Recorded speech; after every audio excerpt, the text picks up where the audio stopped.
Hey guys, how's it going? Super B. 1996 here, and welcome to another Ratchet and Clank kind of discussion video, more of a countdown video. In terms of Ratchet and Clank on my channel lately, I've been talking quite a lot of speculation and rumours and stuff like that, so I thought I'd do something a little different, and this will be a trend which happens into next week as well. And I'm going to be talking about my top 5 characters in the Ratchet and Clank universe. Now, there's been a lot of Ratchet and Clank games, and there's been a lot of cool characters. Maybe I might do like another top 5 or something, but this was originally a top 10 characters list, but I found it very hard to pick 10, believe it or not. So I've got 5 characters here. So I'm just going to basically tell you what they are and give you a brief reason as to why I love these characters to death and stuff like that. So yeah, let's crack on with it. So at number 5 we have Alistair. So Alistair was a Lombax from Ratchet and Clank: A Crack in Time. My god, I love this character so much. He is kind of like a damaged war veteran, I suppose you could say. You know, he's been through quite a lot.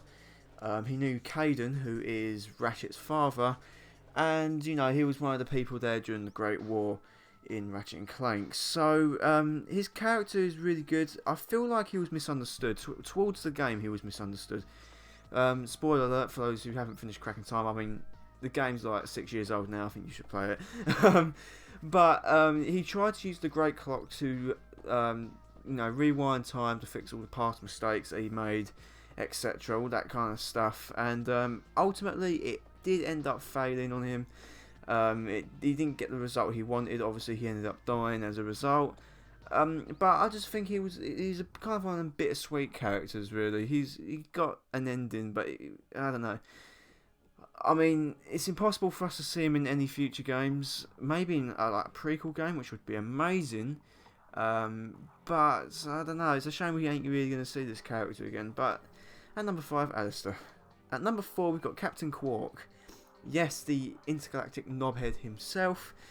Man, to be honest, I only really liked him in the Future trilogy. I never liked him as a character in the first Ratchet and Clank. I thought he was a bit uptight in that. Like, he was a bit... Obviously, he backstabs you in Ratchet and Clank 1 and is all round a bit of a douchebag. And he does some stupid and irrational stuff, especially to Ratchet and Clank. So, honestly, not my favourite cat.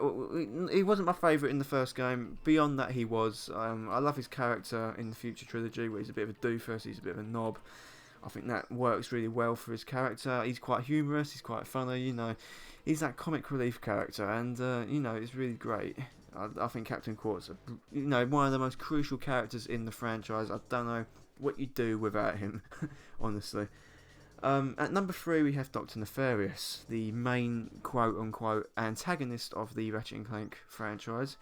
Well, that's what he's been dubbed now, considering he's been in so many games. I love Dr. Nefarious because he's my favourite villain in any game, I think. He's humorous, he's got some comic relief going for him, and the thing is, he can be really funny, but he can be really menacing at the same time. He can be really scary, and some of his plans, like the Bi-Obliterator from Ratchet and Clank 3, Up Your Arsenal, and you know, his whole plot and ploy in A Crack in Time, you know, just makes him out to be a really great villain, and that's exactly what he was. That was a great villain. I feel like after A Crack in Time, they kind of ruined him a little bit in All for One. I didn't really like his character too much in All for One. I'm happy to see that he's back in the PS4 game, kind of. You know, I've got a few problems with that, but that's just in terms of story.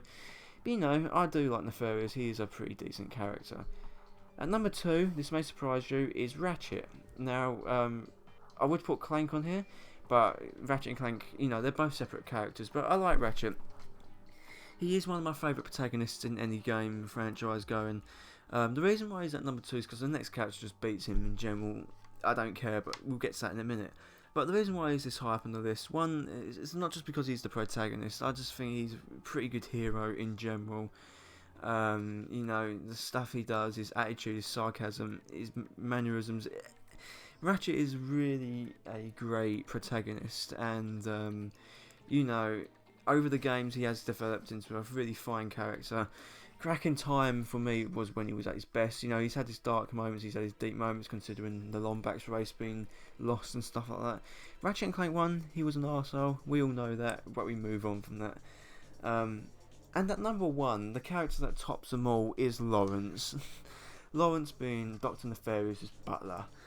Oh my god, I love this guy to death.